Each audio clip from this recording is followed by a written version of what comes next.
Cryptozoology is the study of and the search for legendary animals. The legendary creatures, also known as cryptids, include any animal whose existence has not yet been proven. Some popular examples include the Bigfoot, the Yeti, the Loch Ness Monster, and the Thunderbird. It's safe to say that most of these legends came about by means of misidentification and exaggeration.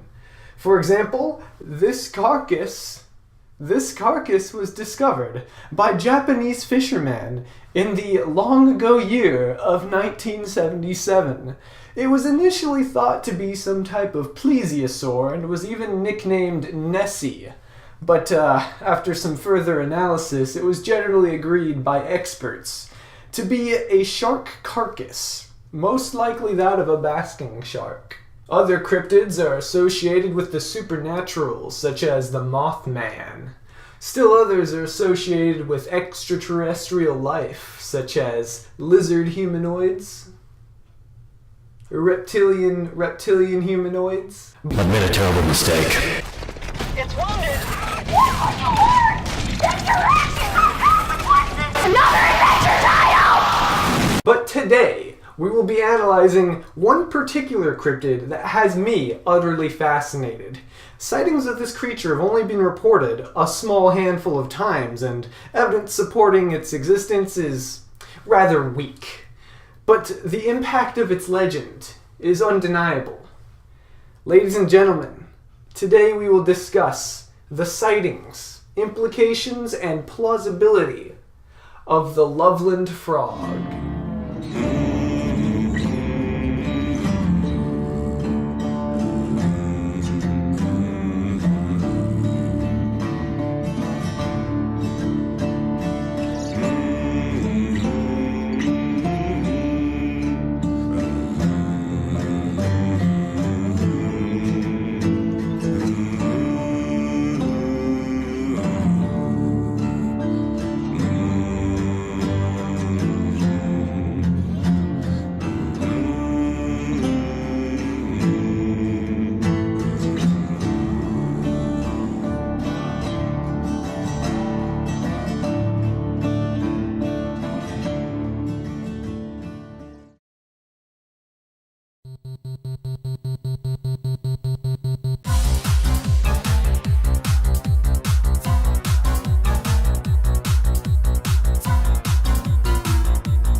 The first sighting of frogmen was reported way back in 1955.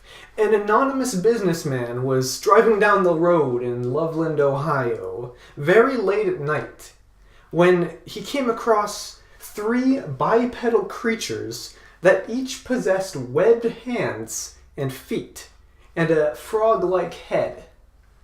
They were also about 3 to 4 feet tall, standing on their hind legs. Apparently the trio were engaged in conversation for about 3 minutes, paying no mind to the man observing the scene.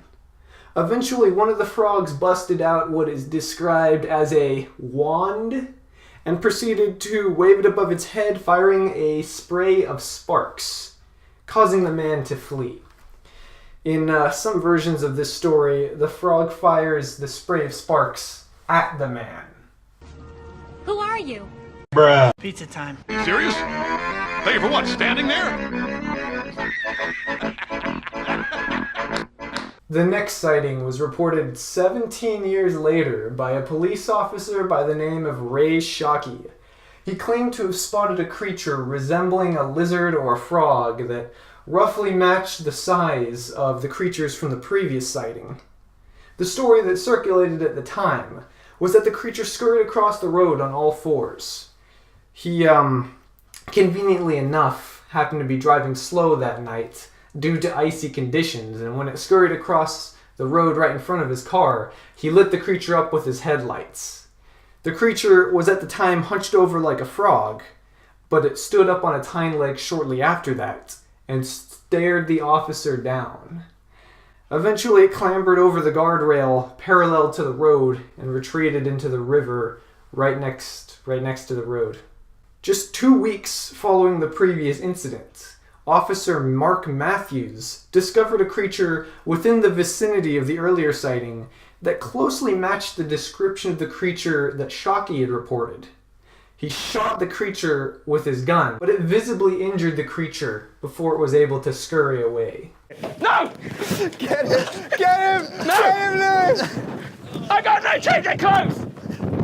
I'm going to teach you a lesson once and for all that you'll never forget.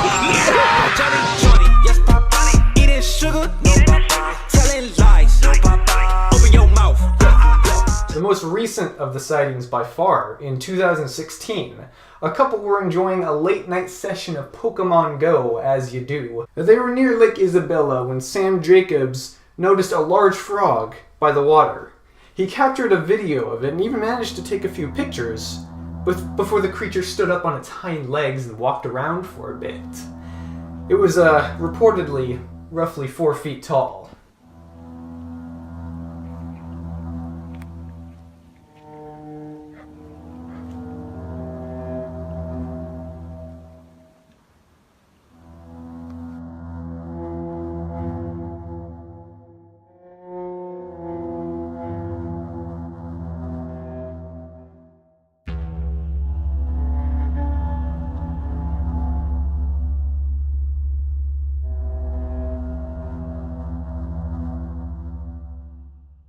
Assuming that the Loveland Frog is indeed real, there are still questions remaining about the nature of the creature. Chief among them being, why hasn't its existence been proven yet? For a creature so large to remain almost anonymous for so long, it would require the ability to hide from humans. And for an animal to be able to use tools, such as a wand, it would have to possess intelligence comparable to that of a monkey or a dolphin. Also, the ability to communicate through speech and language to other members of the same species is a uniquely human trait. Some animals, such as parrots, can mimic sounds that they hear, such as human speech, but no animal besides humans have the capacity to engage in conversations with others. With all of this in mind, what is the hypothetical origin of the Loveland Frog?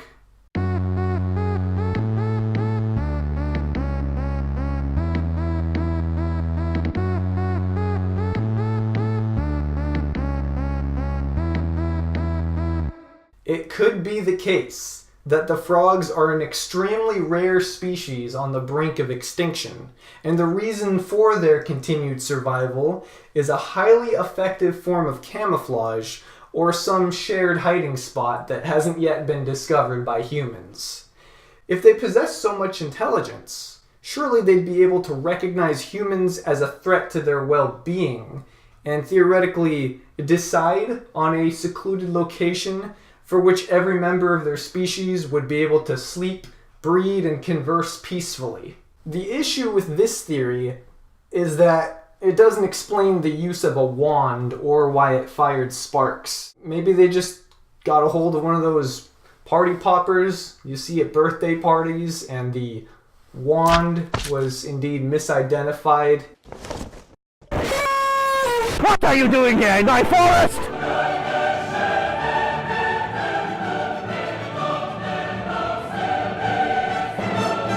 It could be the case that the frogs were indeed alien visitors. They would be able to avoid detection by humans through the use of unknown technology we simply don't have the ability to understand, perhaps being equipped with a spark-firing device that is used to scare away enemies without hurting them. The question raised by this theory is the uncertainty of the purpose of the aliens' visit. But honestly, their presence could be explained by a number of reasons that I feel sci-fi movies have probably expanded upon far greater than I ever could within the confines of this video. What is it you want us to do?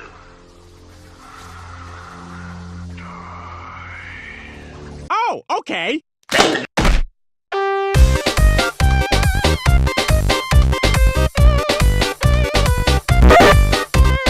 It could be the case that the frogs were descendants of the legendary Shawnahook. Now, the Shanahook was apparently a river demon recognized by the Native American Twi'wi tribe as well as the Shawnee tribe to be an unkillable resident of the area's riverbanks. The Twi'wi tribe warned 17th century French explorers to be wary of the creature during their expeditions.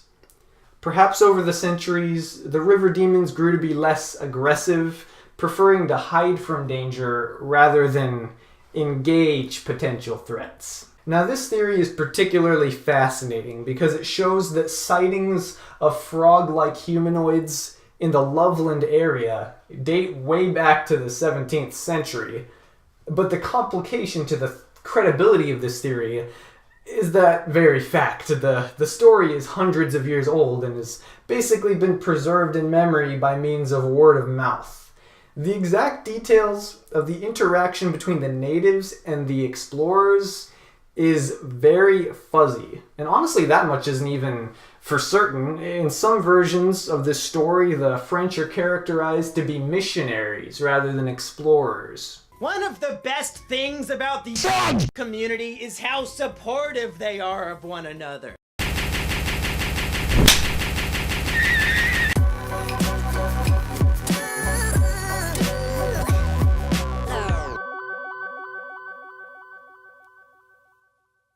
Any one of these possibilities would affect humanity in a major way.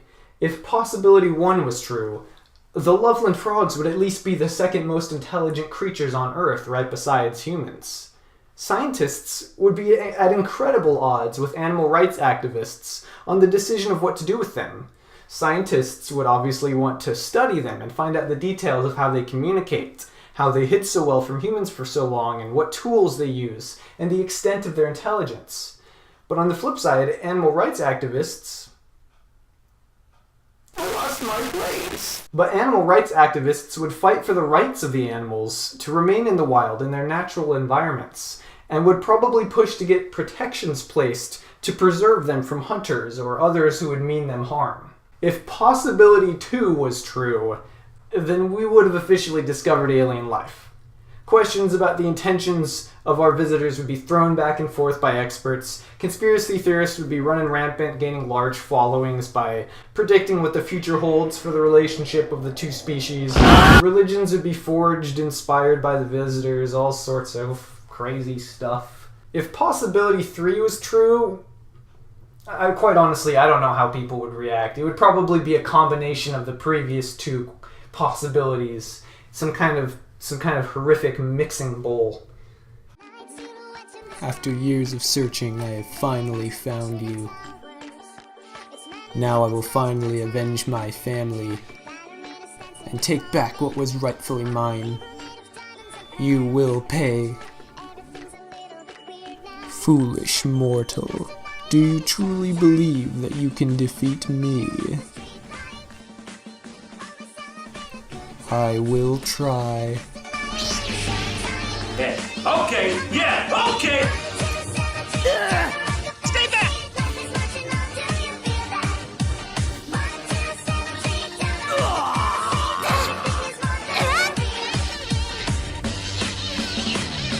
You are fake news. Oh my god, you're so mean, I hate you.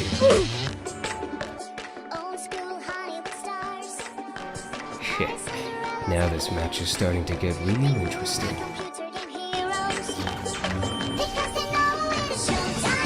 You're not stopping this. Not today. I will rule the world. You're a monster, but I'm gonna stop you.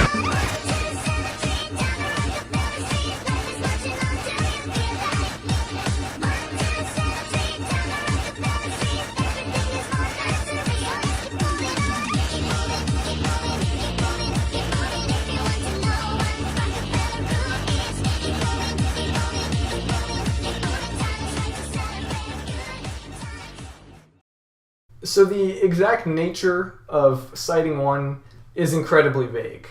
There's multiple different versions of this story. The only eyewitness of the incident is completely anonymous, and no photos that could be used as evidence were taken. The plausibility of this sighting is very, very low. It's also worth noting that the year the incident apparently entered circulation, 1955, was just 1 year after the release of the now infamous film Creature from the Black Lagoon.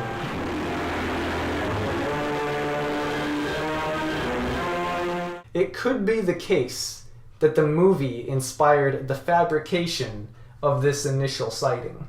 I love you. The authenticity of Sighting 2 and 3 has since been revealed by Officer Matthews, who years later confirmed that the frogman that he shot and killed was nothing more than an iguana that simply happened to be missing a tail, and that the story had been blown out of proportion after the fact.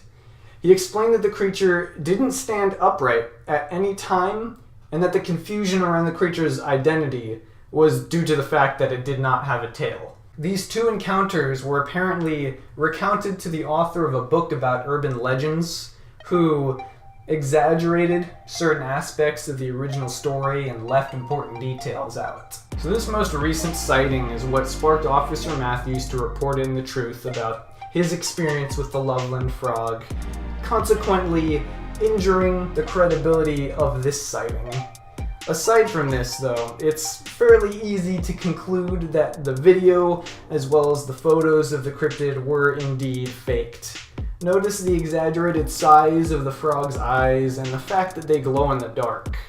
The story behind this encounter is definitely more realistic than the pixie dust-throwing sorcerers of 1955, but the confession of Officer Matthews, just days following this sighting, debunked what could have been the most solid piece of evidence of the Loveland Frog's existence. And again, the video provided by Jacobs to back up his claim is just severely lacking. Overall, the nature of the Loveland Frog is still shrouded in mystery, and the only known sightings of the creature are consistently unbelievable. We can't definitively discount the possibility of these encounters, but they are definitively unlikely. The Loveland Frog may not be a living, breathing creature, but it is indeed real. Real through the lens of our culture. In 2014, a high-energy musical written by Joshua Steele and Mike Hall was released, entitled Hot Damn, It's the Loveland Frog. The Loveland Frog also makes an appearance in James Renner's The Man from Primrose Lane. In the novel, its webbed hand is covered in black foam, apparently some manner of pollution, and it was said to have a stench comparable to that of almonds and alfalfa. There's also been various frog-like humanoid characters that have appeared in fiction over the years, specifically the genre of fantasy. And as a final thought for the Loveland Frog, I mean, come on, it just looks ridiculous. It's such a goofy thing. Like, these sightings are so absurd. It's so great. It's gold. It's an absolute gold mine. Look how goofy it looks. It looks so dumb. It's like, I don't know. I really like the Loveland Frog. I think it's a really goofy cryptid, and the fact that there's people out there that might actually believe in its existence that's really the ultimate joy to my heart. And I hope I can convey that through this video. I don't know if I've necessarily done a great job at that, but dude, it's so great. It's